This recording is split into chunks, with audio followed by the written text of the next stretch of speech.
Hello, my loves, and welcome to this episode of Soul, Strategy, and Sovereignty, the podcast for awakened business owners scaling to seven figures and beyond, not just from their soul, from their mission, but from their strategy, from their energy, and definitely from their sovereignty.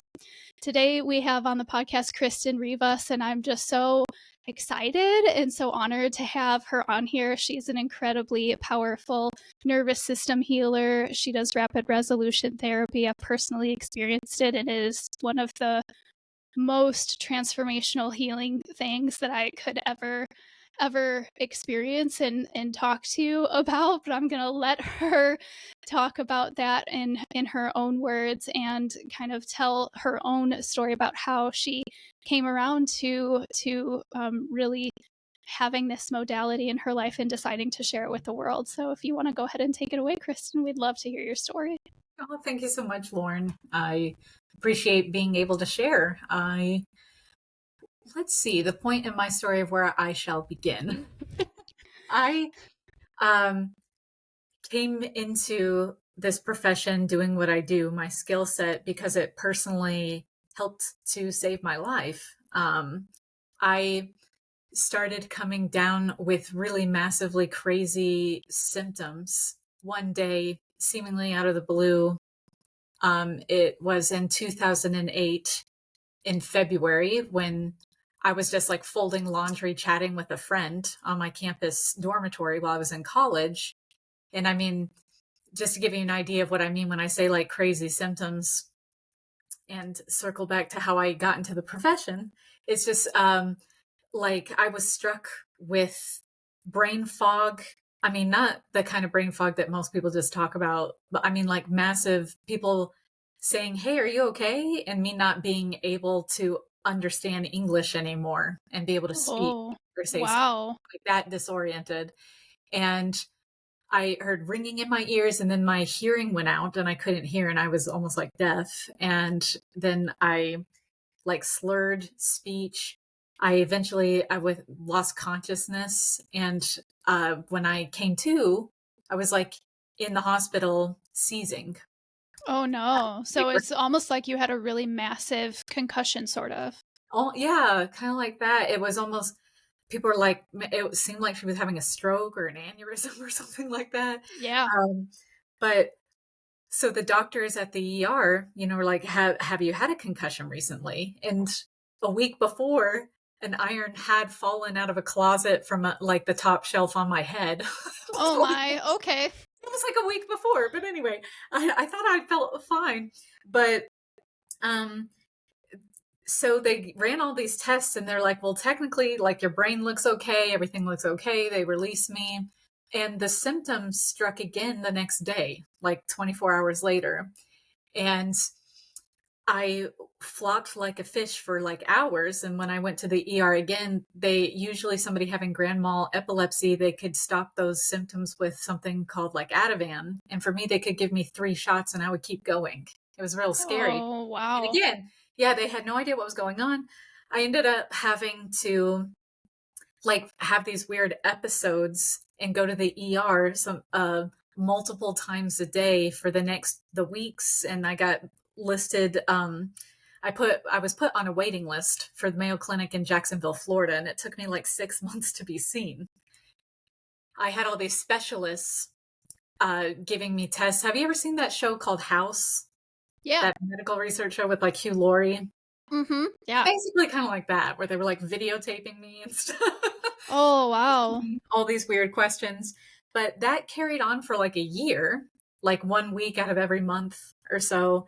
And eventually they gave me a diagnosis, having been screened for like brain parasites from having traveled to Africa on a missions trip and all these MS, everything. They were like, we're diagnosing you with conversion disorder, which is like a manifestation of a breakdown from stress in the nervous system from like PTSD, trauma. Today, that condition is called functional neurological disorder. I think there's 200,000 people in the entire world that get diagnosed with it every year. Most doctors have never heard of it. It's extremely hard to treat. But basically, I was recommended to try pharmaceutical medication and tons of therapy. So I saw like 6 different kinds of therapists. As in like emotional therapists or as in physical therapists? Emotional therapists. Okay. Yeah. But so much of it was just like talk therapy. And the reason why they said we think that this is due to just pure stress, they couldn't find any biological cause. The main thing they pointed to was 3.5 years before my symptoms struck, my sister had died in a car accident from a drunk driver. And she was 19 years old. We were 15 months apart. And a few months earlier, she had been kicked out of the home for being gay. My dad was a pastor. Oh, no. So they basically, realized that I had like a bunch of repressed feelings about that. And yeah, I mean, who wouldn't? Yeah.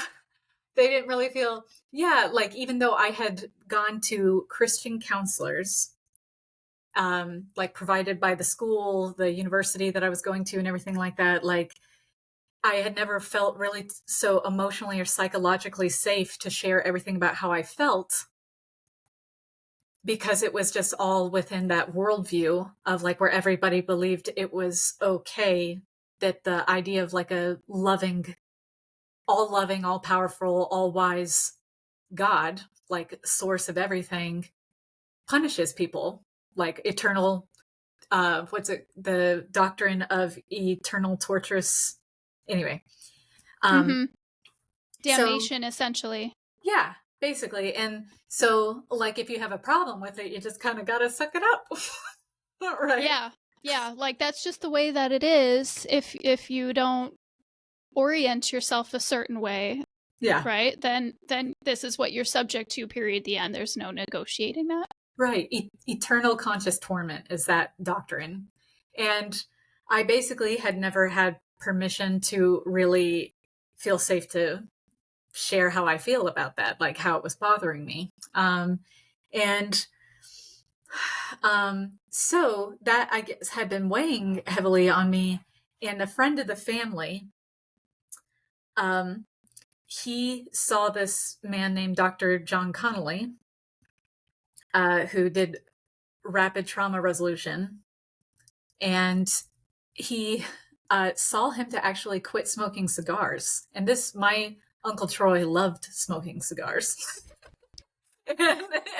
He just was doing it for health reasons, even though he didn't want to actually stop.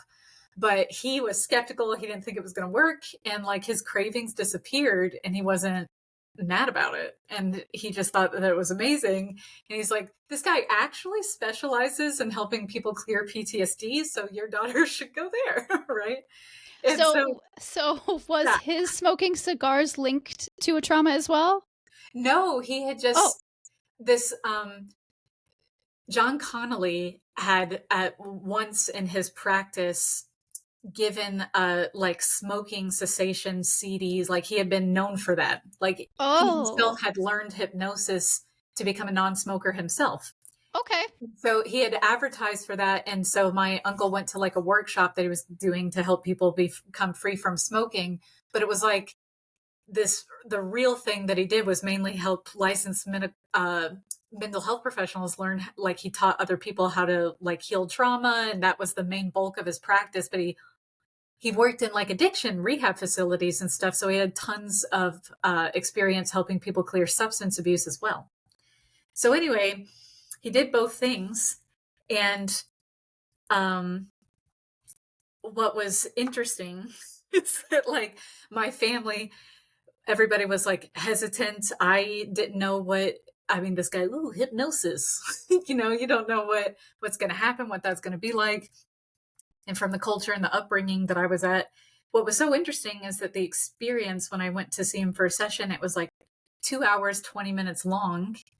And it mainly felt like a really captivating, enthralling conversation where he would like ask me questions, kind of checking to see, well, which fight, flight, freeze feelings, like anger, sadness, fear,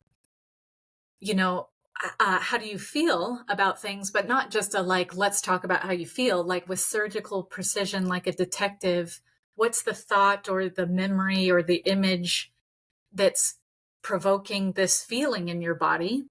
And let me now say something, tell you to repeat something after me, guide your eyes, guide your breathing.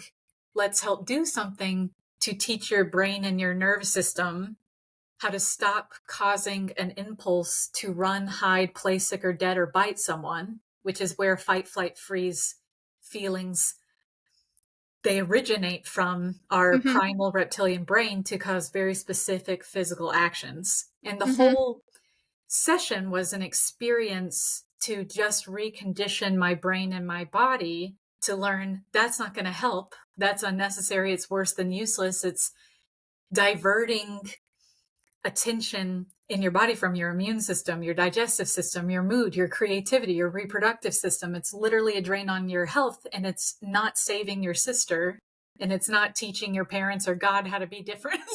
Like, Yeah. but that's not how he talked to me. It was just almost like the implied experience was, let's conserve the energy in your body, like the effort in trying to make something happen.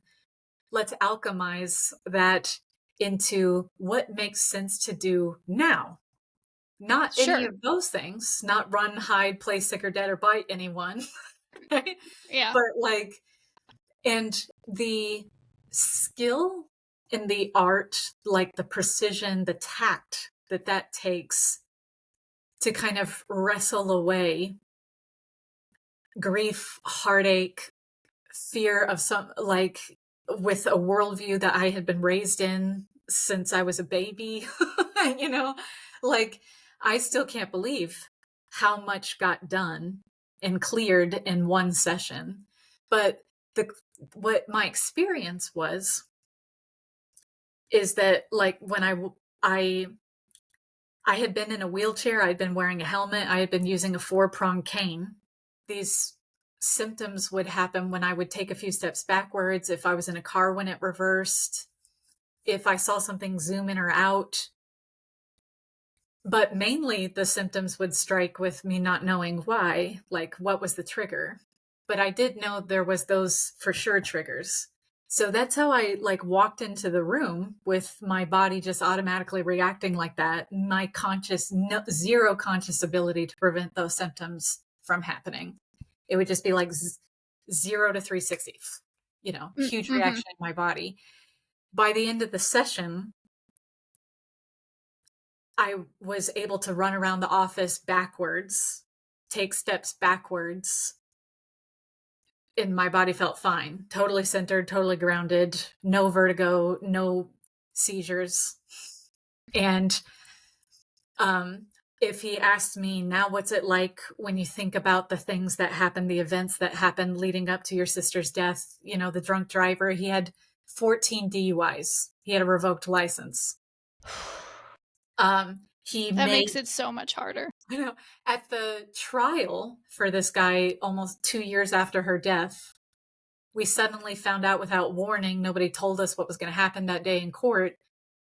It just kind of came out during the prosecution that he had made 11 phone calls to friends and family to try to flee the scene of the crime while my sister was still alive, instead of having called 911 to get her help. Wow. And That also makes it infinitely worse. right. So like that bit of information like ripped open a wound that had been trying to heal. Yeah. You know, it's like, so like I didn't try. I appreciate when so many people um try to empower us, when they remind us about like choice and focusing our mind and our attention and our energy, like whether it's people in the self-help field or people in the energetic wellness community and stuff like that, when they say, you know, you got to take control over your thoughts and stuff. And yet I would literally try my hardest. If it was like a moment of stillness, well, I was a busy woman in college working, you know, being productive. I was leading devotionals for freshmen on campus. I was volunteering. I was working. I've spent I tried to fill my days with productive things so that I didn't have to think about stuff, right? Yep. And then when it was time for sleep, I would like pray, I would read scripture, I would try my darndest to not be angry or upset. Mm-hmm. But the thoughts would just intrusively enter my mind, like, why did that have to happen? Da da da, you know? Mm-hmm. And I do know.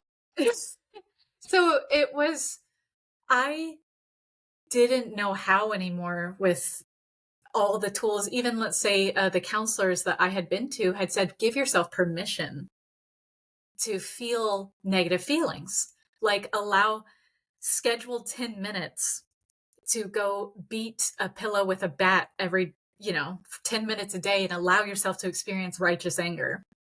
Hmm. That didn't help me either. I still had seizures. Yeah.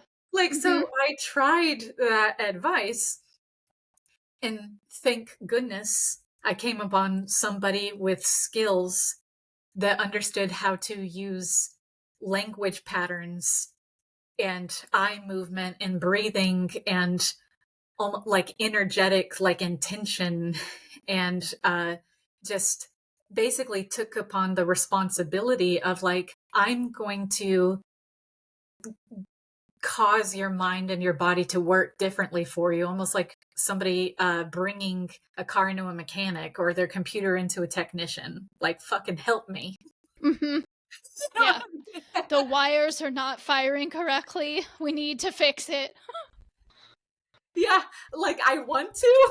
I don't want to be angry. I don't want to be sad. I don't want to have insomnia or flop like a fish. But that's also another interesting point about that he fleshed out conflict that I didn't even know that I had within Mm-hmm. 5 minutes at the beginning of the session. Wow. Which is one of the most beautiful things I think about really well done rapid resolution therapy, is if you have a really great specialist, is how we can be like a detective and tease out where the unconscious dysfunction is and like bring it to conscious awareness, like surface. So basically, he was like, I'm intending that, like these symptoms clear up, they disappear, they fade away. You just like, oh my God, it's like they've forgotten to happen. And you're moving forward with peace. So just say out loud, is it okay to be okay now? Say out loud, it's okay to be okay now. And I was like, well, I want to be okay. I think I should be okay. Like that would be better for me and for everyone. But for some reason, it doesn't feel like it's okay to be okay. Mm-hmm. And he said, with several different things, like fill in the blank. It's not okay to be okay because. Mm-hmm. And I think that there was hesitancy to say it, but then he kind of guessed it. And he basically said, tell me how true this statement feels. It's not okay for me to be okay because what happened to my sister wasn't okay. Yep. And that felt like I said it, and I was like, yeah. Yep, that's the truth. I agree. But literally, I had never become aware of that thought consciously. It had never crossed my mind in any way that I had consciously known. Mm-hmm. But it came out because the right specific questions and words were used. Yeah. Thank goodness. Yeah. Mm-hmm. Yeah, so you got out of this pattern of having to go to all of this talk therapy where it's very much about placing feelings in terms of logic. Yeah. Like, oh, this is like, we're going to talk it out. We're going to talk about the thoughts and the logic patterns and the lines of thinking, right? And like that's nice. But for anybody that's had any level of heightened emotion of any kind, especially a deep one like grief, that sits really in your whole body for as long as it needs to while it's running its course, right? Like, it doesn't just fill up your entire space. It has such a high electrical charge to it that talking about the thought lines is not helpful. And so you found this practice that bridged the gap between the thoughts and the feelings and the energy and the mind and the body and the energy of the human. Right.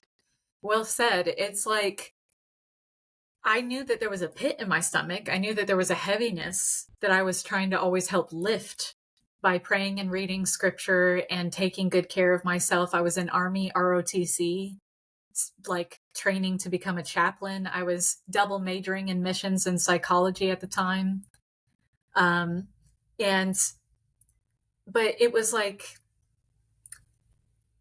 that suddenly words were given to the energy, to the emotion in a way that I just don't know if I didn't feel like I had permission to admit it to myself or say because I shouldn't be angry, you should try to forgive or something like that. And so, but then it was just being honest. Like, and it was almost like a bubble bursting of just literally even being able to name that. Mm-hmm. But of like a bunch of repressed, like heaviness and tension. But then it became of like, well, let me assist you in helping you think differently so that like almost like convince you that that thought, that way of thinking isn't useful, won't work, doesn't make sense, isn't what you want. Like, but again, it's not just like explaining it. It's like using a bunch of techniques to what in RRT is called like multi-level communication. It's also known as like conversational hypnosis or like NLP. It's again, highly tactical, highly strategic, oriented to go, we're going to again retrain, rewire things. And it's experienced as more effortless, not like a you have to decide to Mm-hmm. just not feel that way anymore. Mm-hmm. Yeah. So that's helpful. Yeah. Well, and I mean, you never decided that you wanted these symptoms. Yeah, Right. it's like So to put the responsibility and the ownership, like you were saying, like some people just want to like talk it out and just like, oh, just be empowered to not think that way or to not feel that way or to let it out with a baseball bat and a pillow, or like sometimes I feel like their heart is in the right place, yeah. but the action is very misaligned when Well, advice is given from um this is going to sound worse than I mean it to, but from an uneducated perspective. I If think you've never experienced it, how can you know how to advise about it? If you yeah, don't understand the way that the brain and the body and the energy are all tied together, you can't really tell me how to fix it. that's just honest. That's just Yeah. this point is that some people don't understand exactly the nature of a PTSD response in the brain and how it's actually working. Like, we all know that mind over matter, the placebo effect, that there are certain things that can be done. Let's say if I had gotten cut by a knife and there was like a gaping wound, we would say, oh, the things that you could do to help yourself heal, you could go clean it, get stitches, antibiotic ointment or something like that. But I don't think that with something like that, most people would just say, just think positive thoughts. And Mm-hmm. you'll be like totally okay about that. No scar, no infection. Just do your Right. best to only think positively. Like a bone does need to be set properly in order for it to not cause chronic dysfunction and pain. Mm-hmm. Right? Yeah. So the nature, when somebody is experiencing a moment in their life, an event, stimulus that automatically triggers from the greater intelligence within them, their subconscious parts of their brain that are in control of automatic bodily responses, in control over 60 trillion cellular functions at any given split second without you and I having to make a conscious effort on all those bodily processes. When that part of you automatically reacts to experiencing an event as life or threatening danger to you or someone else, our senses heighten and we are flooded with strength chemicals known as like adrenaline, cortisol, stuff like that, norepinephrine. And like it just, that heightening of the senses causes a immediate wiring of neurons and synapses that just don't occur in typical day-to-day life. Like you and I, we can learn through a series of repetitive, boring events how to learn how to type or drive or talk or right. Yep. Mm-hmm. In a moment where there's high stakes, where we think we're going to die, someone else is going to die, somebody did just die, that we love, and there's like an impact of that experience literally on the brain with an imprint of chemicals, and it caused a immediate, like what was recorded, what I was thinking, what I was feeling, even at a subconscious level without my conscious awareness, the immediate bodily response and stuff like that. And it can be totally, somebody might not remember what their first thought was or their first feeling was or bodily response was. And then not having slept properly usually that night after a traumatic event, the memory doesn't consolidate, meaning the mind doesn't get a chance to sort through what do we keep in short-term memory, long-term memory, and what's okay to just wipe away for the day. Memories don't get consolidated properly with trauma. And so literally it is like a wound in the brain, in the nervous system, that can get triggered with similar stimulus now of like, oh, we can have this similar automatic bodily reaction like somebody having learned, when I see somebody outstretch their hand, I know that that's an invitation to shake their hand. I do this or that. Somebody's body can just go, when I hear this, see this, think this thought, remember this, and it reminds me of this traumatic event. The body automatically has an automatic response, just like seeing a stop sign or this or this or that. And until part of the brain called the default mode network learns to cause, instead of a dorsal vagal nerve response, a ventral vagal nerve response, parasympathetic, calm down. There's different things that cause that to happen, but until that experience happens, it's completely automatic and at an unconscious level, out of somebody's conscious control. Anyway, it can be sometimes easier to have a guide to get that experience to happen for a person. Mm-hmm. Rather than them just try to think their way through it or breathe their way through it. So anyway, when my symptoms seemed to just totally disappear, like I wasn't having intrusive thoughts anymore about everything that had happened. I was waking up with energy and a good mood and no triggers of my symptoms anymore.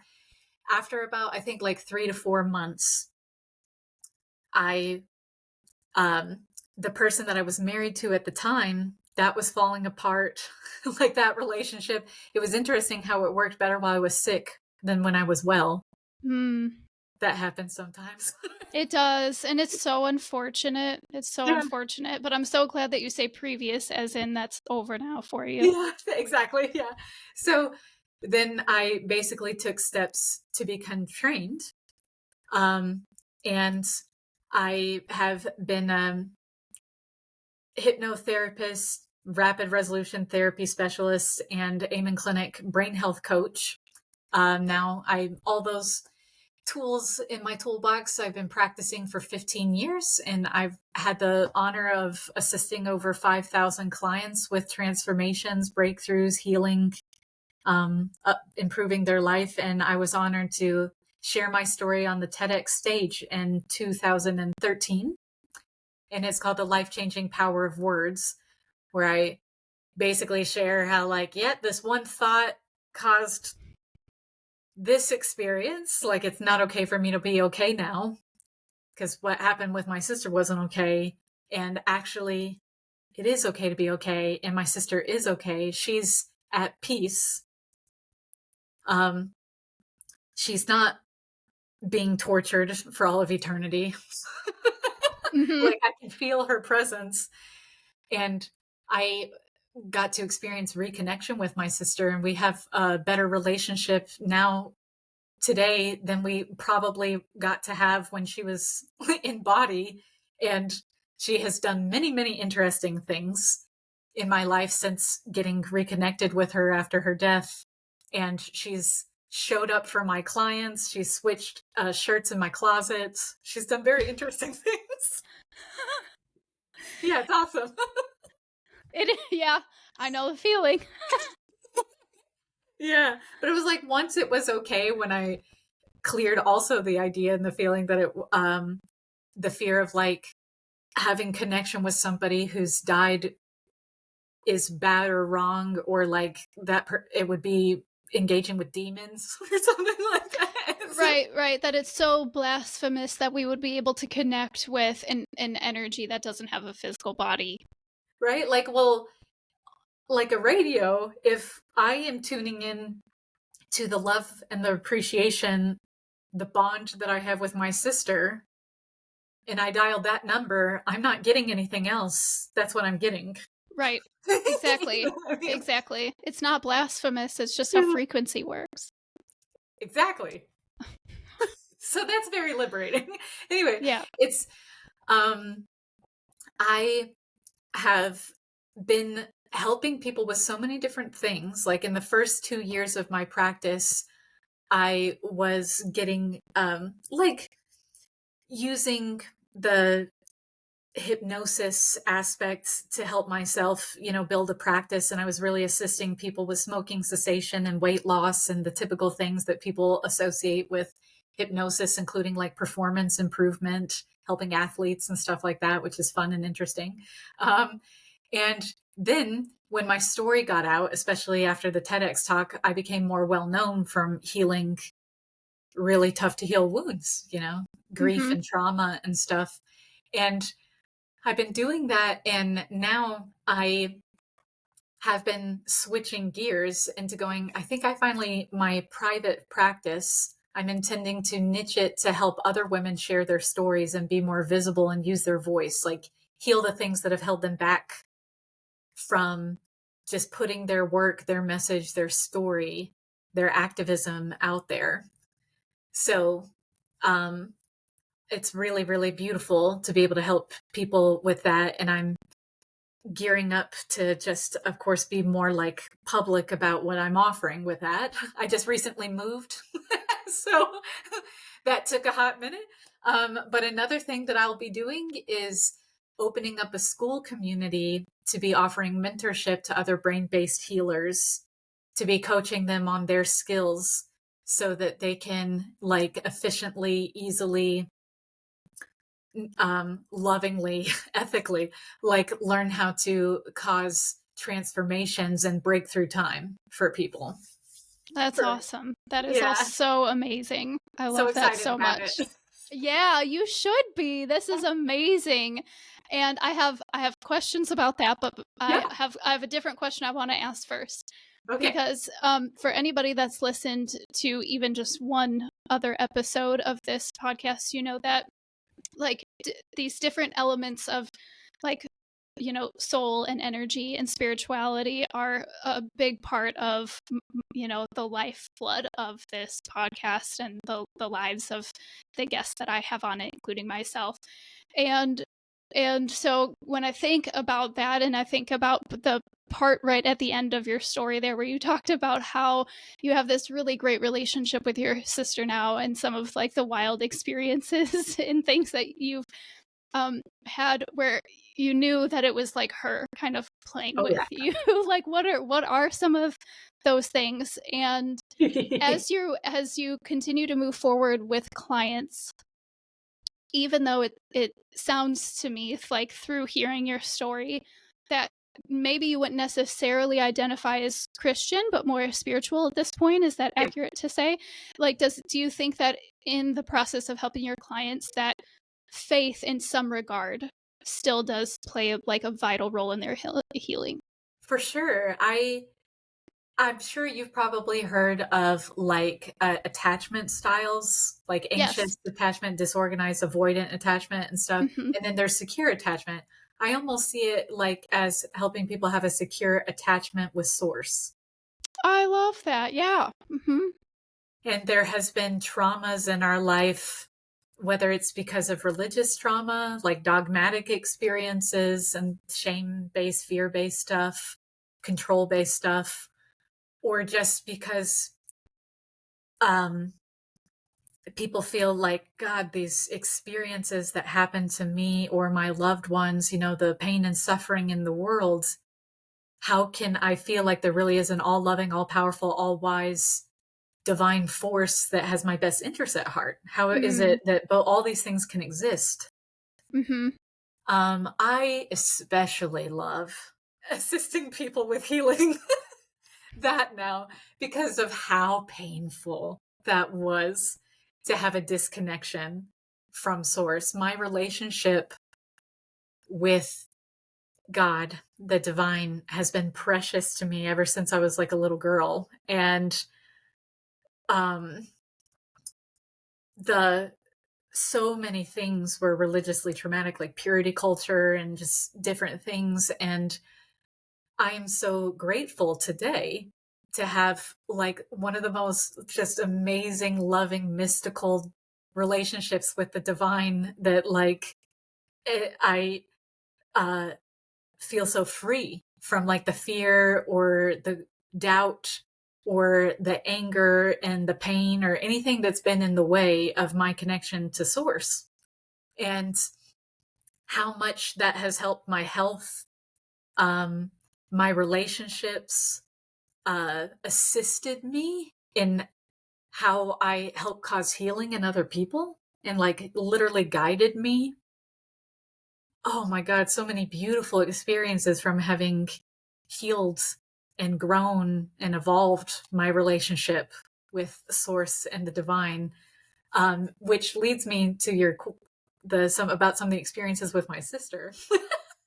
Because um so um I will circle back to some experiences that have been happening within the past year, having since gone to an advanced meditation retreat with Joe Dispenza. Oh, you did? Oh yeah. How was it? I think about it every day. It's the most amazing experience. Oh, Oh I'll my bet God. it is. That's on my bucket list. I would move it on up. Okay. No, like if I went last August in Dallas.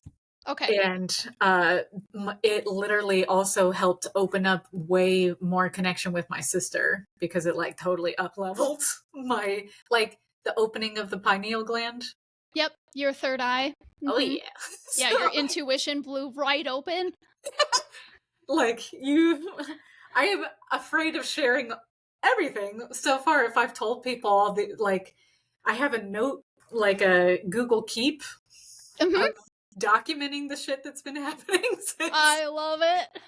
But it was definitely, he warned us on the first day that he's like, this is like, Neo, Matrix, Alice in Wonderland tumbling down the rabbit hole. Just know I warned you that if you do this, like, if you want to understand quantum physics, you are about to. So Anyway, did you do one of like the shorter, like 2 or 3 day, or did you do the full like 5 day? I think it was 7 days. Oh, 7 days now. Okay. Yeah, but it might have been like technically like 5 days, with like the first day being half a day and the last day being half a day or something like that. But Okay. I do know it was 40 hours of meditation in a week. Okay. All right. Yeah. So, which, but so if let's just show you the difference between what I mean with an experience of my sister before versus after. Yeah. So like, one of the first interesting experiences I had with my sister was there was a day, this is before a time where I had the session with John Connolly before rapid resolution therapy, and this was before I started having seizures. I was a hostess at Chili's after being kicked out of my Christian college for having attempted suicide. Okay. Anyway, so like, um, I was taking some time off, and it was like late at night, having done a horrible shift. I got off like at 3 a.m. People had called in. It was crazy. Hostess at Chili's. Back then I owned a Volkswagen Beetle. I love it so much. I just remembering it makes me happy. It was a green Volkswagen Beetle. I got into my car and I was on my way home. Usually, at this time, I was staying at my parents' house. My sister would be around, wait up for me. But it was kind of like around the 1 year anniversary of her death, and I was like, oh man, she's not here. She would have been, Mm-hmm. And earlier that day, I had taken my brother to Glamour Shot Studio to get pictures taken for my mom of us. Hey, Mom, happy Mother's Day, free portraits. And Aerosmith's I Don't Want to Miss a Thing had played on the radio. While we were there, we imitated how my sister, Aerosmith was like her favorite band, doing air violin. When we got to Glamour Shot Studio, there was this funky mixed CD of smooth jazz like Kenny G, Celine Dion, and Aerosmith's I Don't Want to Miss a Thing happened to be on, and it played through like 3 times during our session. Aw. So each time we would smile at each other. It was this bittersweet thing, like we're taking new pictures and Bethany's not in this gift to give to Mom. Anyway, Yeah. But when I got back into my car after the Glamour Shot Studio thing, after the long shift at Chili's, and I literally cried out loud and I was like, damn it sucks that you're gone. I really miss you. Mm-hmm. I turned on the radio and Aerosmith's I Don't Want to Miss a Thing was playing. Oh my God. Now, instead of laughing like you, it felt like salt rubbed in the wound, and I actually got pissed and I was like, fuck this, and I like turned the station. Mm-hmm. Aerosmith's I Don't Want to Miss a Thing. Not once, like from turning it once, thrice. It was playing on different stations. Oh my. So I know. And then I got home, and my dad, who is pastor, has to do church the next day. Again, this is like 2 or 3 a.m. in the morning. He was waiting up for me, and he was like, oh my God, are you okay? It looked like I'd been stung by bees underneath my eyes. And I told him about what had happened. And he was like, wow, that is so crazy. I was doing spring cleaning today and I like found some of Bethany's stuff, including her Aerosmith like albums and cassettes. And there was a letter to you that I don't think she ever gave you. And here it is. And it was basically saying, I'm sorry that we haven't talked in a while. It was basically like an apology letter that she never gave me from us probably having fought. Oh. She was like, anyway, you're a wonderful sister, and I'm so proud of you. And just know, no matter whatever happens, I love you, and I'm always with you in heart. Right? Anyway, that's the kind of synchronicity. What happened after, like, a bunch of profound mystical experiences at the Joe Dispenza thing? You learn. Have you ever heard of the pineal gland meditation that Joe Dispenza does with people? Mm-hmm. Yeah. Okay. So you're supposed to perform it between the hours of like 1 and 4 a.m. And you do this like Kundalini breath work kind of a thing. Okay. Where you're like causing like an activation of your own DMT. And that's the time when your body is most prone to being able to produce it, is during those hours. Makes sense. Yeah. Anyway, so you basically keep like reciting,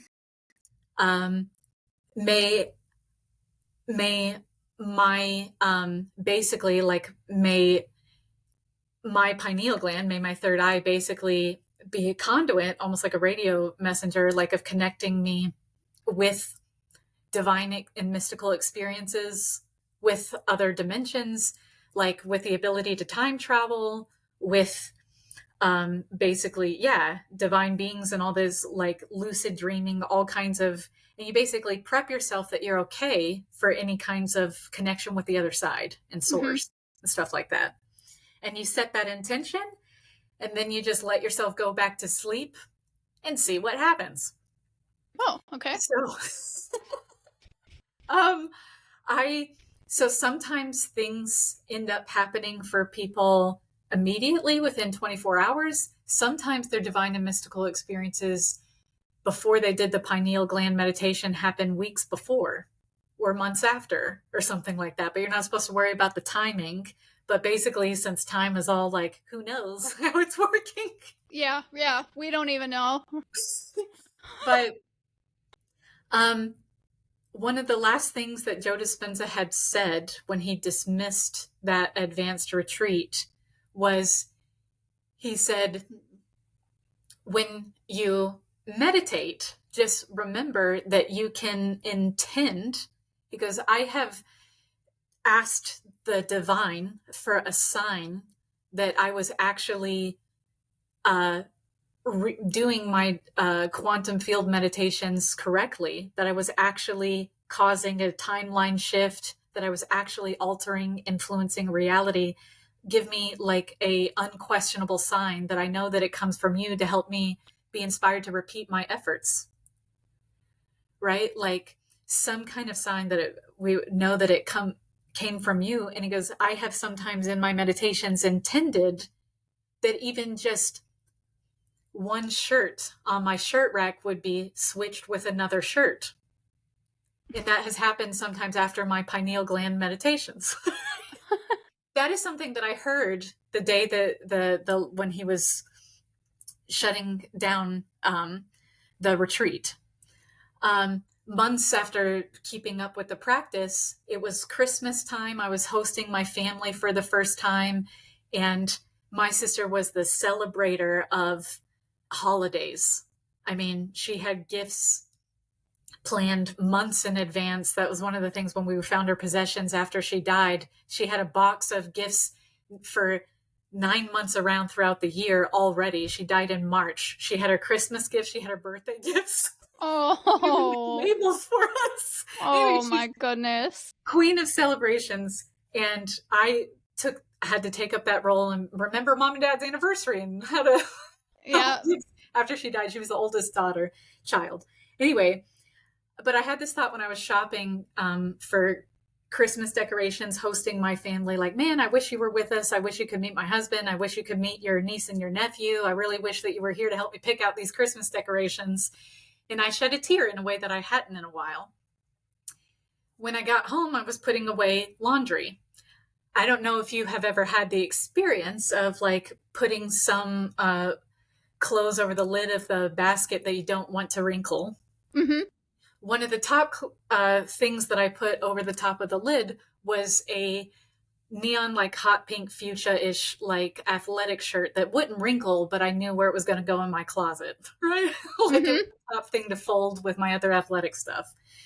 I get to my walk-in closet and I put a handful of things away in a drawer. And as soon as my eyes move from this drawer to like the basket again, the athletic shirt that I was just about to put in a neatly folded pile with my other athletic shirts and stuff like that was hung up in the back of the closet on a hanger that I would never have put it on. And another shirt that was in the back of the closet was on a hanger. Basically, it was a neon green shirt that should have been on a neon green plastic handle. I just OCD matched the colors of my shirts with the colors of the hangers. I love it. So the first open hanger was a pink plastic hanger, but the green flannel shirt was hanging on it. And the athletic shirt was in the back of the closet on the green hanger that the green shirt had been on. Oh. This happened in less than a split second. And it was further than I could have walked. Like it was like 6 or 7 feet away. I'm 5'1". And it happened. As soon as I saw it, I gasped and I started crying. Because it was just, yeah. Like the hangers were still moving and the shirts were hung up haphazardly, like they were like it had just been done really quickly. Yeah, and the hangers were still kind of swaying. Yeah. Wow. And I felt, anyway, since one of the things when I had done the pineal gland meditation, like that morning, was about like thinking about my sister and having connection with her, and just like he calls it, Joe Dispenza calls it like something about the veil, like seeing, like, Beyond the veil or something, yeah, he beyond the says. Yeah. veil, like when the veil is light or something like that. Mm-hmm. Anyway, but she has appeared in some of my clients' dreams. She, like other clients that have gotten kicked out of their homes for being gay. Mm. She has even showed up almost like like somebody saw her that was about to kill themselves, and that in the bathroom, and she said, "Don't do this, help is on the way." And minutes later, that person saw my TED Talk. Oh, wow. And they asked to see a picture of my sister. That gave me goosebumps. Yeah, they asked to see a picture of my sister, and they started crying. They were like, that's who showed up in the bathroom. Oh, that is so beautiful. That Anyway, is so so amazing. I feel this is one of the things I would never ever tell somebody, like, hey, my sister had to die so that I could help you today. Like, oh, it happened so that I could have my career and do what I do and stuff like that. But all I can just say is that I'm glad that out of tragedy, like anytime things conspire and we end up being directed to something to help improve other people's lives, be a force for good in the world, try to prevent that same kind of pain or tragedy to other people, when silver linings happen, Mm-hmm. Mm-hmm. I I will always like be grateful for it, Yeah. right? But so anyway, Yeah. Yeah, absolutely. And I love that you kind of brought that part of the story around to that, because I know, like, in the session that I had with you, one of the things we talked about is like, so when you hear the phrase like life's a fill in the blank, right? Like we talked about how life's a beach is kind of your thing. And actually, like last night, while I was kind of meditating my way to sleep, that's like what came to my brain. I just like, I don't ever try to meditate about something when I'm falling asleep. It's more of like an allowing. I just get into the energy of allowing, like whatever thoughts want to come, whatever energies want to come, kind of thing. Grounding it's myself a little bit. And anyway, like that, so that kind of came to me like, oh yeah, remember Kristin telling you like life's a beach? And the reason why you think of it, and now I'm thinking of it like so much more lately, is like when you spend a day at a beach, you know that you're going there for the day. You're not going there forever. And so you get to just have this experience of, I'm going to, I'm going to be here and just enjoy it, and sandcastles will be created and sandcastles will be destroyed. Somebody's going to come and step on it and jump on it and thinks it's super fun, and then the waves are going to come and crash and another one, and it's like, oh, but now the sand is a little more wet, so now I can create another one. Like it's like, right, like taking these experiences of what happens in the ebb and flow and the different ways that life and death are naturally cyclical and naturally created in life, that it's gonna happen. And like you said, we don't like to think of our really challenging losses in life as in like, well, it had to happen in order for X, Y, and Z to follow. Maybe it did. Maybe it didn't. yeah. We won't know, right? But the point is that Yeah. we're able to turn that into this, but life is a beach though. Yeah, Right? it's So now we get to like let the wave come in and make a mess of the sandcastle, so that now with the wetter, more dense sand, we get to make something that's even stronger. I had not even thought about that component of it. Oh, I'm that's thinking that, yeah, like about when the waves come and it makes the sand wetter, how it actually makes it easier to create more. mm-hmm. Thank you for that. Yeah. Right? The knowing that there's an impermanence, or there's a cyclical, there's both impermanent things and there's um, yeah, just an immortality, of course, to the nature of things as well in existence, right? But that things are seasonal and cyclical, and um, like the law of thermodynamics, energy can neither be created nor destroyed, but only ever transform, at least Mm-hmm. within a closed system, right? Mm-hmm. And so I am grateful that my sister's story has now impacted so many people in like a positive way.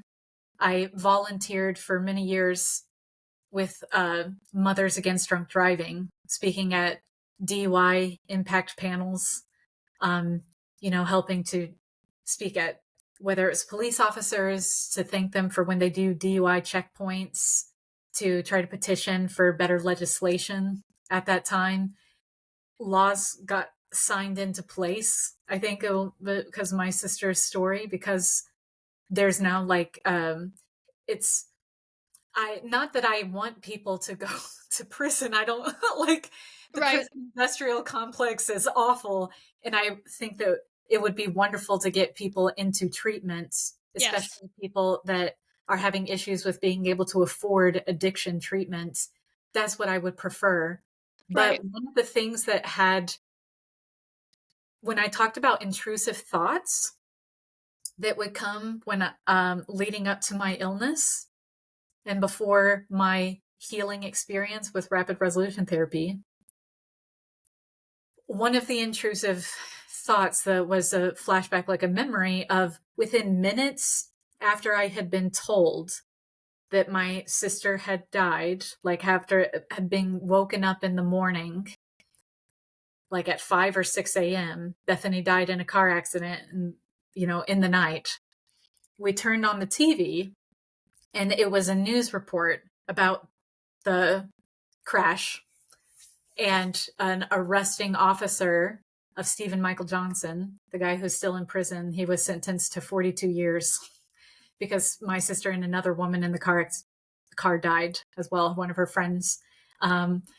He, the arresting officer had said, "We were just waiting for this guy to kill someone so we could lock him up for life."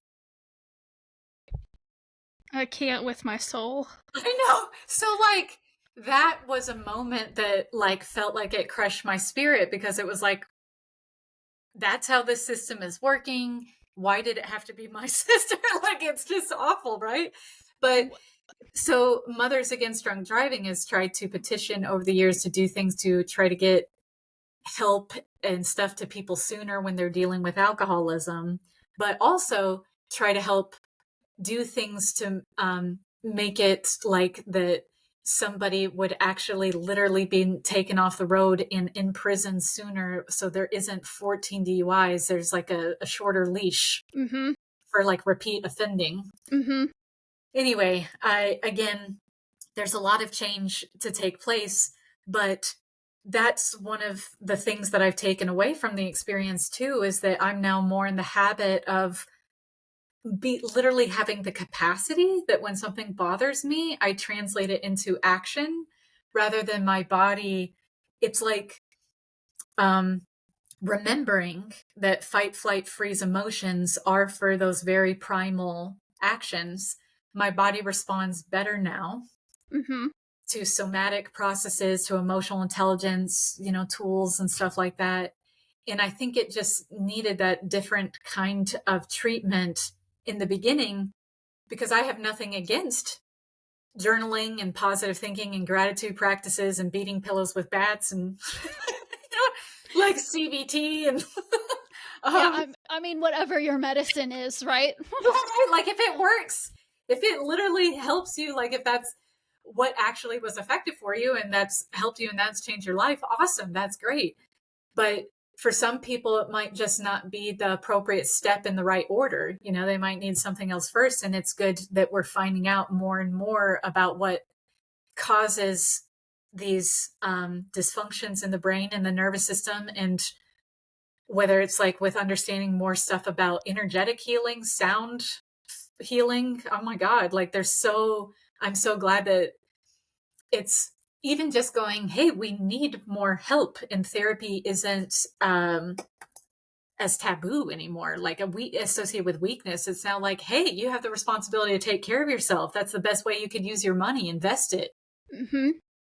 Yeah, absolutely. That's the number one thing, right? Because like literally every area of your life, including the people that you're meant to affect, whether it is through a healing practice or just by being a good friend, a good sister, a good mom, whatever it is, right? Like that will never reach the capacity that you want it to or that it's designed to if you're not putting yourself at the center of your own world saying, hey, like, okay, well, then I need to make my health the primary focus because I can't show up if I'm sick and I can't show up if I'm really struggling and I can't show up if I'm, Yeah. stuck in this grief cycle and I can't show up if I'm constantly thinking really horrible thoughts about the other people around me instead of just being honest about what I need. Oh, yeah, absolutely. And it's really helpful to know that there's other kinds of tools and modalities and therapies or experiences out there that help people when they just seem to be running up against an invisible brick wall of let's say, for instance, procrastination. Like I'm trying to do something different with my business. I'm trying to do something different with my personal habits. And I just don't know why I'm like not doing it. This happens a lot to a lot of people. Exactly. So whether it's trauma that hasn't been healthily processed on every level, or whether it's like a behavioral dysfunction like that of like, there seems to be some kind of a disconnect. Like I literally think I've made the decision 20 times to upgrade my income, that I would like to earn more. Why isn't it happening? Well, there's some reason, isn't there? Yeah, yeah. And I love that you said that because it goes back to what you said at the beginning of this episode that like empowerment and a lot of these kinds of talk strategies, they sound really nice. Like, well, just decide. Just decide that you're not going to feel that way anymore. Just decide that you're going to do this instead. That sounds nice. But Yeah. until that program is downloaded into your body, into your nervous system, that result will never happen. Yeah. So it's, and sometimes people, when they make an initial decision, this is what I'm going to do, they find an effective strategy, they do something consistently, and their brain rewires and a routine happens. And that moving through the inertia, sometimes that shows up. And if it's not showing up and it seems really tricky, that's when I think people like shouldn't hesitate to get professional help. Like with whatever, somebody who says, hey, I've experienced personal transformation in this area. I've assisted many people in clearing this up. You know what I mean? Like, stop wasting time or money. Just do it. Yeah. Just go do the thing so you can get out of the loop, right? Because, like you said, energy is never either created or destroyed, it only transforms. So, if you're not making the choice to intentionally transform it, it's going to keep showing up in the same ways that it does over and over and over Right. again, right? And so, I think that a big part of why I specifically found like the session with you so powerful was not only so that a pattern could be disrupted, albeit a very different kind of pattern from what we're talking about, but like so that a pattern could be disrupted. But once the pattern is disrupted, your whole, your not just your mind, not just your thought processes, and not even just your nervous system, but your vision, your your vision is in like your mission, your vision for yourself is able to cut out of the loop and go somewhere completely different. It Mm-hmm. and it opens you up to like, well, what might that look like? Where could I go that I wasn't able to go before? It gives that energy a heightened place to go. Absolutely. Yeah. I think uh, something I'll share, like a lot of times people, they're looking for a breakthrough. And it's this in assisting people, people that have heard about my story, especially, and they come into it like really like, God, I hope that I can get everything that I want in one session like you did. Mm-hmm. Sometimes it can put like a lot of pressure on just, Sure. sometimes of like, what's interesting about that is that sometimes the brain and the body and the psyche don't do well when there is that much pressure and that much attachment to something. Like, I need this to work this way in this timing. Mm-hmm. Mm-hmm. It's interesting because sometimes that kind of intention and desire and commitment does seem to be useful. Mm-hmm. But I try to help people understand, out of the varieties of the ways that things can happen, how things can really unravel in a positive way.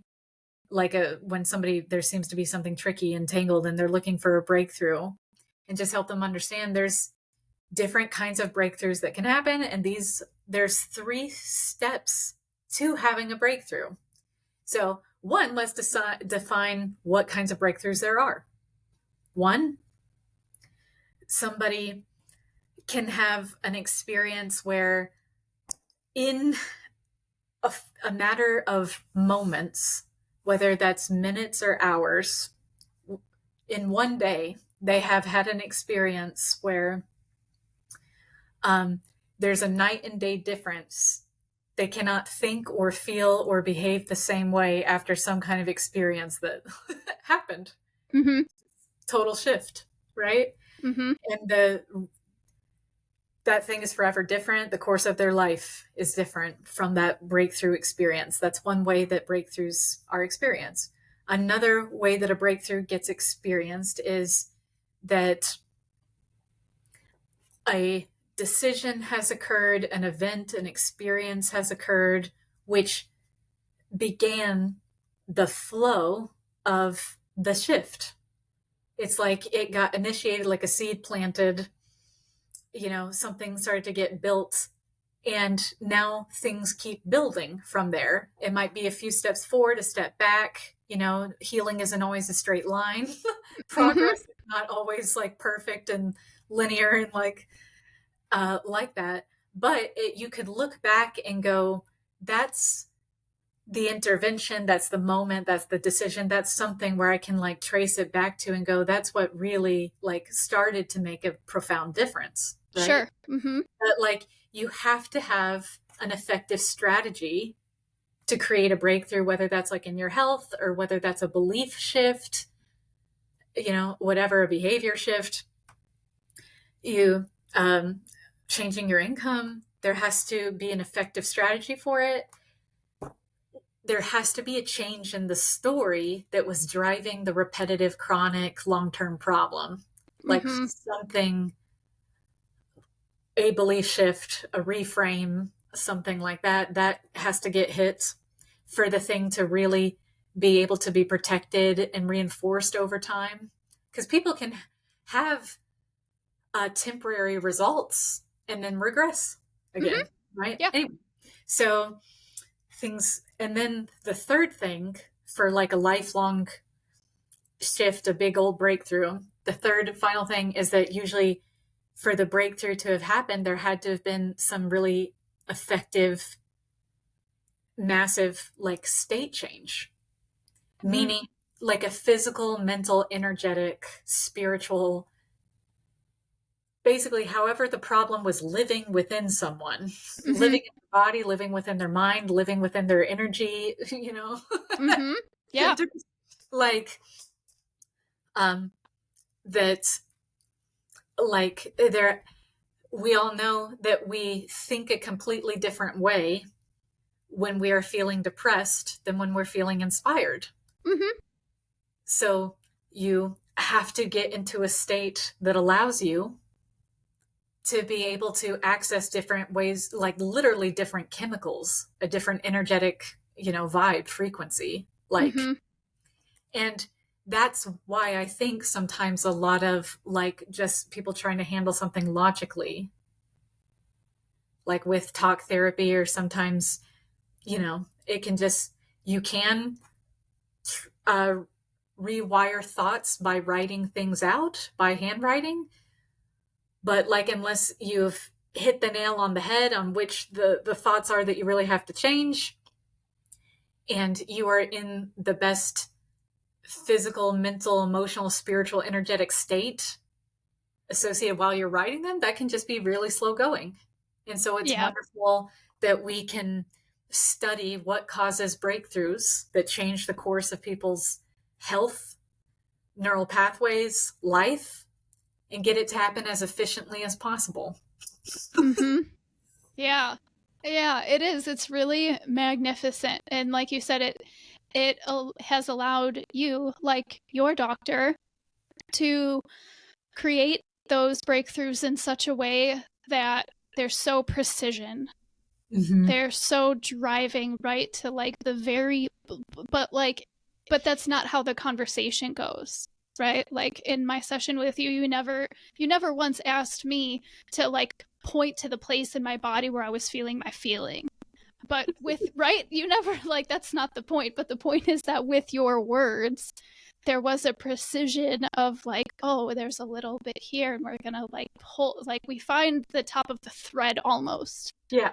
And then pull at the thread until the thread is all the way out, and have effectively replaced it with something completely different. Yeah, That that's a good metaphor for that you can see that with me, because that's like, I use different, it's like getting a weed out from like the root, or like a tumor out, like all of it.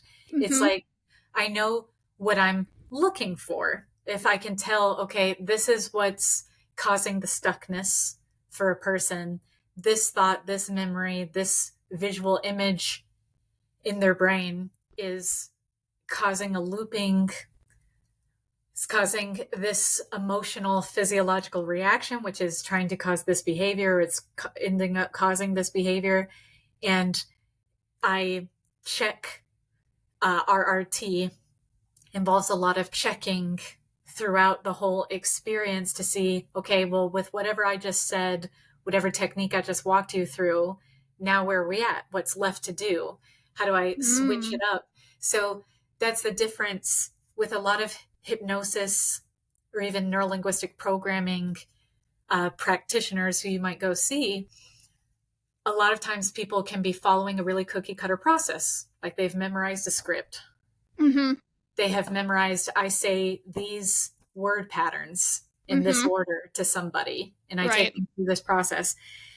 And to be a really great therapist, healer, change maker, influencer, you really like have to channel from your deepest, like, unconscious creativity source, like, and extremely like improv to go, okay, well, that's had this effect so far. There's still some more to be done here to get this person thinking and feeling, to recondition their mind, their body to have different automatic reactions. And I mean, it's extremely innovative. There's uh-huh, a lot of times where clients of mine, they'll be like, oh, did she, basically my practice has been mainly word of mouth referrals my whole career. Like, and so, but people would be like, refer their spouse, their siblings, their, friends, their kids, like that, their colleagues and stuff. Did she, so she helped me stop smoking. Do you want to stop smoking? So my session was like this. Did she do this with you? Not at all. Completely different.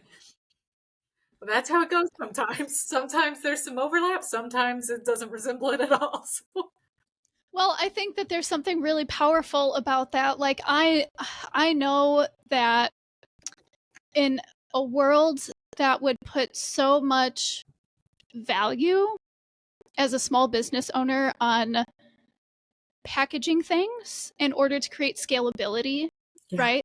For me, there is a real beauty and a real art to finding other ways that you can scale if you want to, but Yeah. by maintaining that very individualistic, hey, I'm here and I'm present with this specific person, with their specific thought forms and Yep. feelings and patterns and energies, and this is not something that I'm willing to give up for the sake of scalability. Like how you just said earlier, that we really need more therapists in the way of healers. We really need more people who are coming out and being present with people in these very healing ways, right? The world needs that more than ever. And the world also desperately needs so much less pressure on both on the individual and on the business. And if you're a business owner, you're both. And so you probably have twice as much, but you need half as much. Like, you know, and so to maintain that, you know, I'm not a cookie cutter person. I'm not gonna show up and dish you a script. This is not what I'm here to do. This is not how my medicine works. I think that there's something really awesome and magical about that in and of itself. And also, just in my, like, this is how my business strategy mind works, is like, if you can truly create really positive change through a formula that can be repeated, through a script that can just be played out, right? That's when you should probably just create like a guided journal for somebody. Yeah. Like, because they can just buy that for way cheaper than they can buy your time, a session with you, right? And they can go do that themselves. And I think, like, if that's maybe the foundation for someone else's medicine that they're here to serve, that's also like a really good entry point for them into your world, right? And then they can come see you for more of that high touch. But you're over here like, yeah, no, like, all of my sessions, even if the problem is the same, right? That, like, the methodology is completely different. The strategy is completely different. The pathways that you take to their healing are completely different, because for lack of a better word, like, the sickness or like the symptom comes from completely different places in their lives. Yeah, like it totally can. It's just what might be causing one person's mind and body to cause certain cravings or have certain initial automatic reactions and these certain behaviors and stuff like that can be totally different from another person, like what's going on with them. That's like there can be overlap, there can be patterns and stuff like that. And that's why it's just good for people to know that when they do use those entry point resources, like a guided meditation, like a journal, like a workbook, reading a book and then, journaling or something like that, and just go, it probably, even if it didn't create like a total shift, it probably pointed you in the right direction and like primed the ground. And it like probably, you might, all or nothing thinking is one of the things that causes a lot of stuckness for people not being able to see any kind of progress or give credit to their efforts. And just being able to only just read things as constantly the same, right? So it's kind of like these things where we can just like let people know. Like I have at KristinRivas.com, like there's a guided meditation shop. I created a connection to purpose course that helps people with processing emotions and increasing their emotional intelligence skills and stuff like that. Love But that. I'm planning on breaking things down and creating more like very like niched resources, for people, like for this intention to really help women with activating their full voice and really being seen and taking charge, whether that's like overcoming the fear of public speaking, overcoming the fear of rejection, being criticized. I think, oh my God, now more than ever. Yes. It's useful for people to be speaking up in their full power. Yep. Speaking their truth. Yeah. And I do not blame anybody for fear and anger and grief going around. It's absolutely natural. And we know that we got to channel it into being forces for good in the world. There's a lot going on, and it's time to turn up our light, turn up our power, full volume, like in the game. And so basically, the better any one of us does, the better we all do. A rising tide lifts all boats. I know that, like you said, no matter if somebody is a mom and they're having like a wife, like a business owner, no matter your spot in the world, what you're doing, like I honestly, something I say to many of my clients, there's like you are just you are worth investing in. Like so many people that sometimes they're like, man, I own these resources, my kid needs this and my business needs this and my husband needs this. Da, da, da. And it's like in our society, there's so much more praise and recognition given to people being heroic on the behalf of other people. Oh my God, they saved the baby. The soldier saved, the firefighter, like that other person, where we a lot of times praise people for intervening on other people's behalf. The mom did this for her son, and the student did this for their classmates, and hardly anybody gets praise and recognition for having invested in themselves. Like, oh my God, you were raised in an abusive environment. You're the black sheep of the family. You were kicked out of your home. You survived domestic abuse. You're working yourself out of poverty. You're trying to start a business, and you're clearing the subconscious beliefs that have been limiting you, and you're trying to heal this autoimmune disease. And I tell people like that, when especially they're hesitant of like, oh man, I really need the help and I really want the results, but it's an investment. I'm just not sure. Like, I've got so many things that I need to put my resources in. And it's like, you literally take it from me.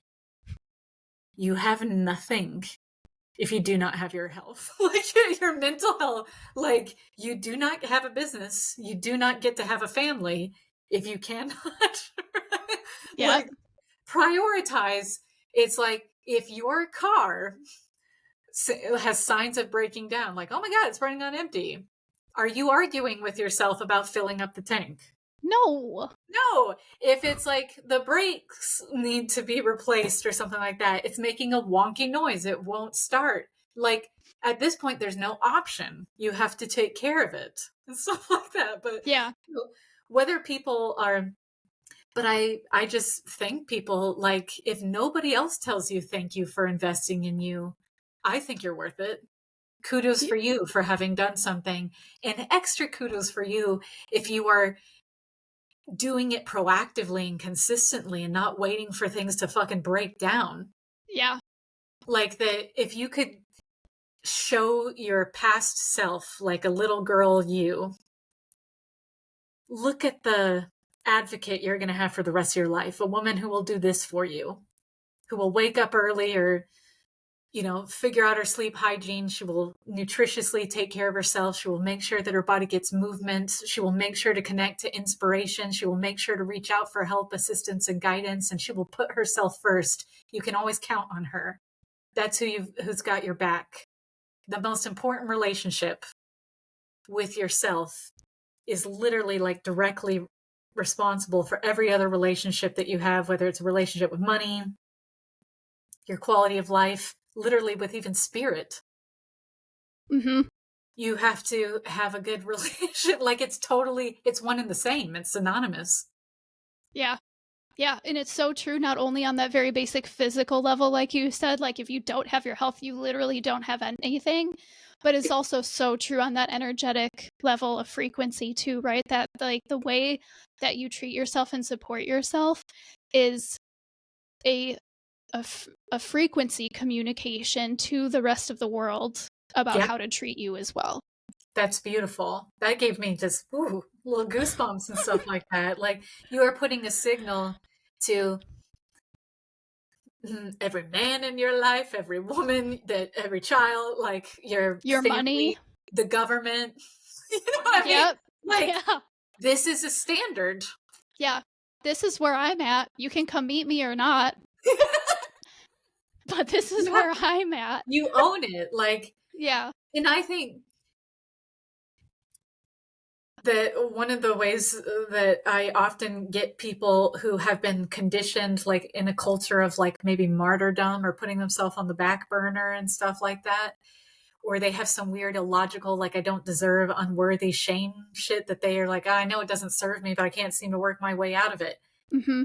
Sometimes those conflicts show up in sessions with people, and the way I'll just say this to everybody, every listener, every viewer, is like one of the easiest ways that I've been able to help myself and any client that I've ever assisted bust through that stuff is go, would you want the belief that's been operating within you? Would you choose to put it in every child in the world? Would you choose to put it in every person in the world and have it control them and affect their quality of life? If it doesn't, if you don't want it for everyone, then it's not acceptable for you. So now it doesn't even matter how you feel about it. It doesn't even matter where the fuck it came from. It doesn't matter if it seemed hard or tricky. This is one of those moments where we just help your mind and your body get permission and full intention. It's done. Yes. Mm-hmm. Yep. We want the beliefs for us, how we're operating, what we believe, what's running. I am worthy. I deserve health, abundance, safety, whatever it is. Like, it's a gift to me to think that way, live that way, operate that way. If we want that being the vibe in the whole world for everyone, it starts with you. Mm-hmm. Yep. You got to put you first. Yeah. So I am, I will just be showing, if people follow me, like on Instagram, Kristin.Rivas, it's spelled KRISTIN.RIVAS. So if you follow me at Kristin Rivas on Instagram, or if you go to KristinRivas.com, I'll be sure to be letting people know about the programs I'm putting together to assist women in like activating their voice more. I love it. And for the school community, I'm on the school platform building a community for brain-based healers. Nice. To be learning more skills, upgrading their skills and upgrading their practices in a way that they can be happily thriving with causing transformations, breakthroughs for people, and being able to at least have a 6-figure practice consistently from having done that. Mm-hmm. Yes. Yes. On both sides of the equation, right? Because when you win, everybody wins, right? Like you said, Exactly. A rising tide raises all ships. So when you serve, everyone else serves. When you make money, everyone makes money. Well, when you help really deliver value and change the quality of people's lives, people are happy to honor your labor and your skills for that, what you have invested in becoming a skilled causer of transformation. Like, people want you to take good care of yourself. Mm-hmm. People want you to be prioritizing, hey, whatever you need to be able to do this sustainably with joy and like be effective for me, I'm happy to pay that rate. And if they are not, not a good fit. Yeah, right. Then you as the owner, as the practitioner, then it's just not in alignment, because that tells you that they're not willing to invest in themselves as much as you're about to with your service. Exactly. Yeah. And that's just not okay. Like, we don't even play with that. Because again, that's the standard, right? Like, I'm telling you, this is the entry point to my medicine. Yeah. Because I know that I'm going to not just serve the medicine, but again, right, like you said earlier, I'm being present. I'm here for you. I'm not opening up the doors to have 20 people in here at the same time and you're getting 1/20th of my attention, you're getting 100% of my attention for the next hour and a half or however long it is. And so this is the entry point to me showing up for you, is you showing up for you. Oh yeah, that's good stuff. You say that so securely, and that's the thing that I think a lot of times people, especially if they're either starting out or they're upgrading their prices or they're changing up their offering or something like that, or they're becoming more like, oh, I was comfortable with saying that to people privately over the phone, but now saying it on video, like wherever the hesitation is and stuff like that, is like when you meet people in that I'm fully honest and I'm fully grounded and I'm really, really clear. And there's not one bit of hesitation or doubt in my mind about what's possible for us to do together, how I'm going to show up 100% for you. Mm-hmm. And I'm calling you, like I'm inviting you on that level, like Mm-hmm. right now. You can meet me there, or you can be in fear and resistance or something like that. But like together, I can help you hold. It's going to be okay. Yeah. Yeah. It's okay to not be okay right now. Yeah. And then it's okay to let yourself be okay an hour later. Exactly. Because when you work with Kristin, that's what happens. You walk in totally not okay, and then you leave and you're like, oh, it's fine, actually. Like, I do often get people saying, they're like, wow, that was like a massage or a sauna or a bath or something like that. I feel much better now. Like, wish I had done that sooner. mm-hmm. Years ago. That's a nice thing. Yeah. Always looking for things to go that way. So well, and I'm sure that's why so much of your business has been built on word of mouth, right? Because they just feel so good so immediately that they can't help but go around and be like, well, I hear you talking about that. Have you tried going to see Kristin? Yeah. I built my practice in 2009, back in 2010. This is before, I had just recovered from this life-threatening illness, and I had like no money. I had no car, like literally no driver's license, even because of the seizures and stuff. And I moved across the country, couch surfed, got assistance from some friends and stuff like that. But like, I just built my practice. There are people that say like, oh, online marketing is hard and stuff like that. And it was like, and what it takes to, things can happen quickly, but there's so much more information out there nowadays. There's so many, it's like success has left so many clues. There's so many more people giving assistance with what to do for marketing. Back then in 2009, 2010, like there was like none of that. There wasn't, Facebook ads and how to do all that. But even I definitely didn't have the money for that. But what I did do was I targeted hairdressers. Oh, that was one thing that I did, was I helped. Do you need to stop smoking? I can smell you smoke.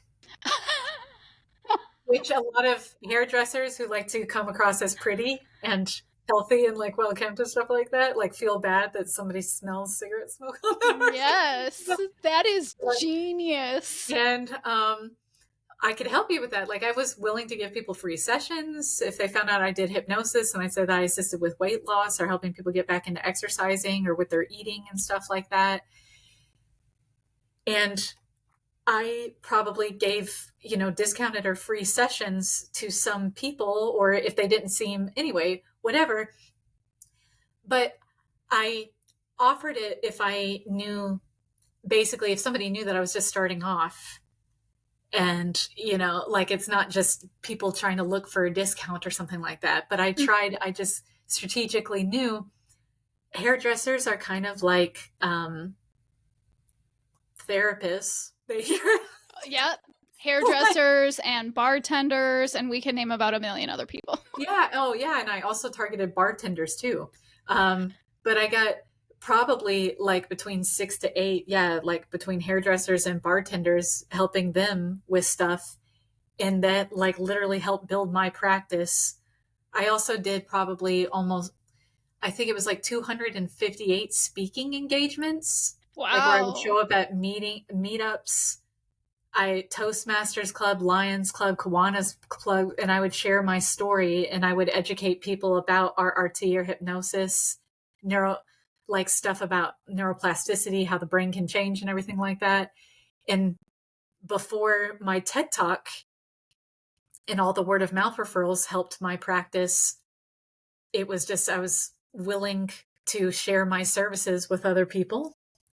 And I was willing to give free talks. I eventually started getting paid and stuff like that. But sometimes people, they look at somebody else, if they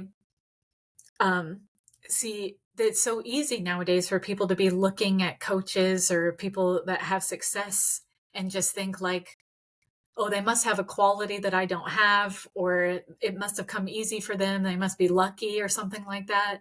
And a lot of us who have, if you've been in business for over a decade, you fucking earned it. Yeah. Yep.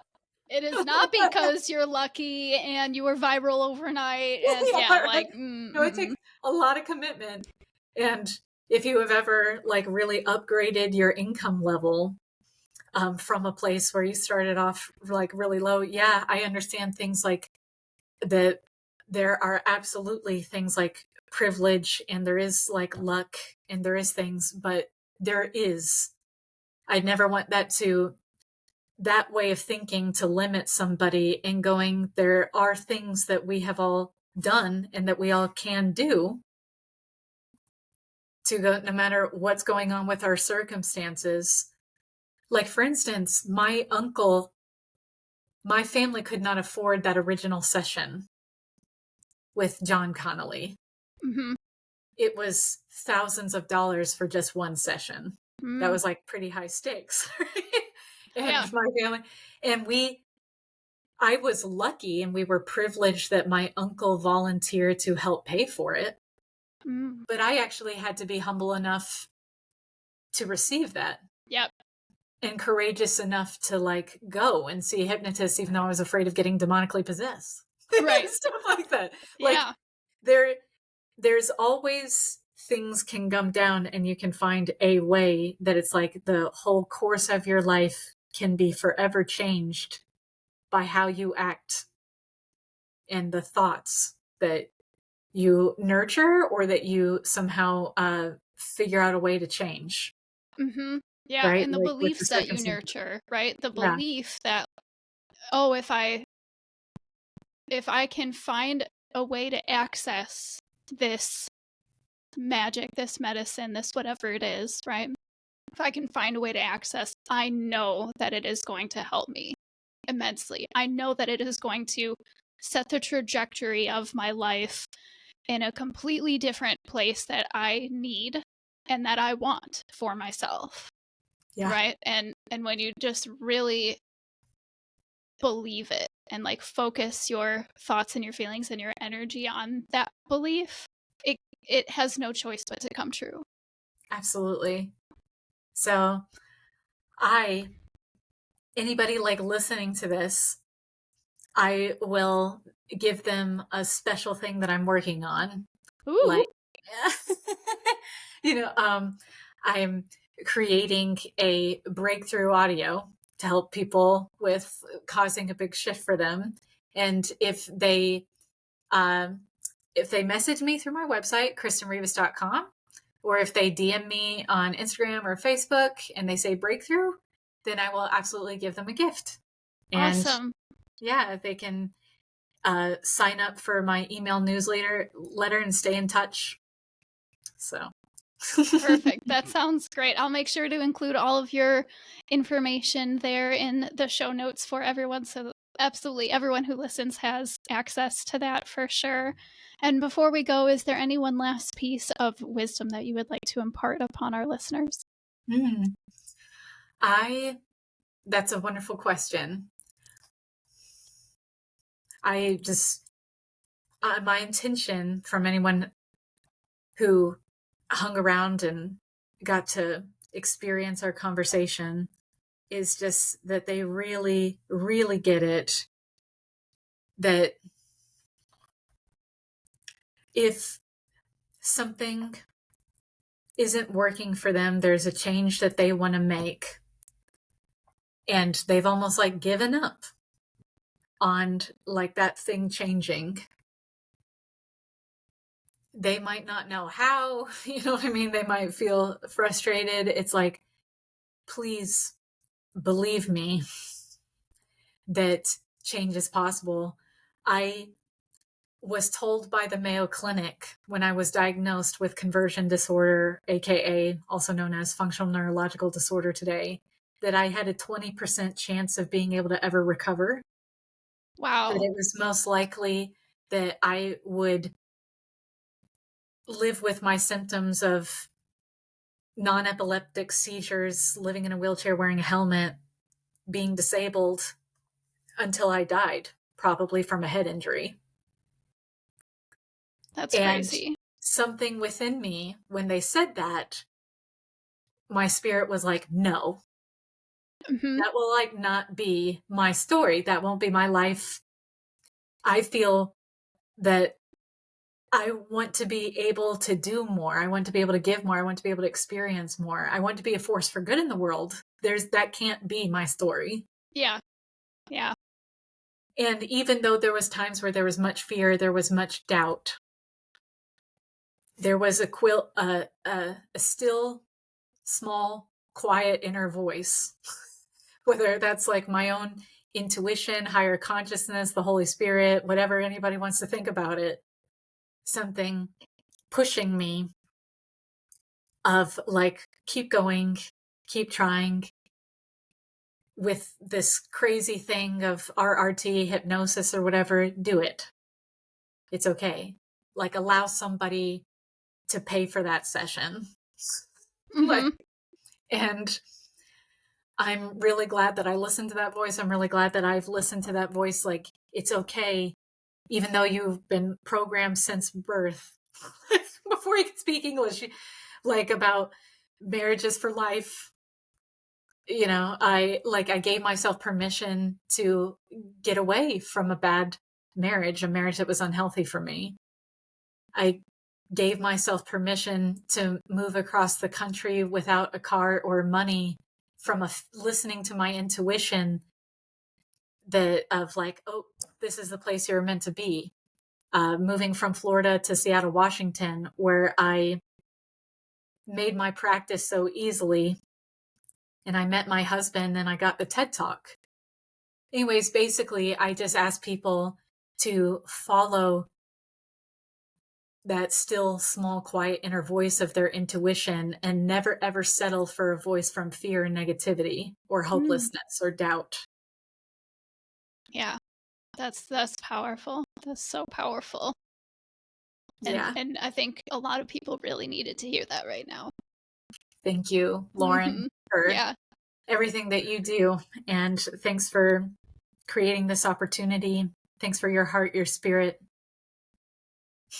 Thank you. You're so welcome. Thank you for saying that. And thank you for being here today. Thank you so much for sharing your story and the rawness and the vulnerability of it and the magic and the medicine of it. And thank you so much just for being here and sharing your wisdom and your presence with us today.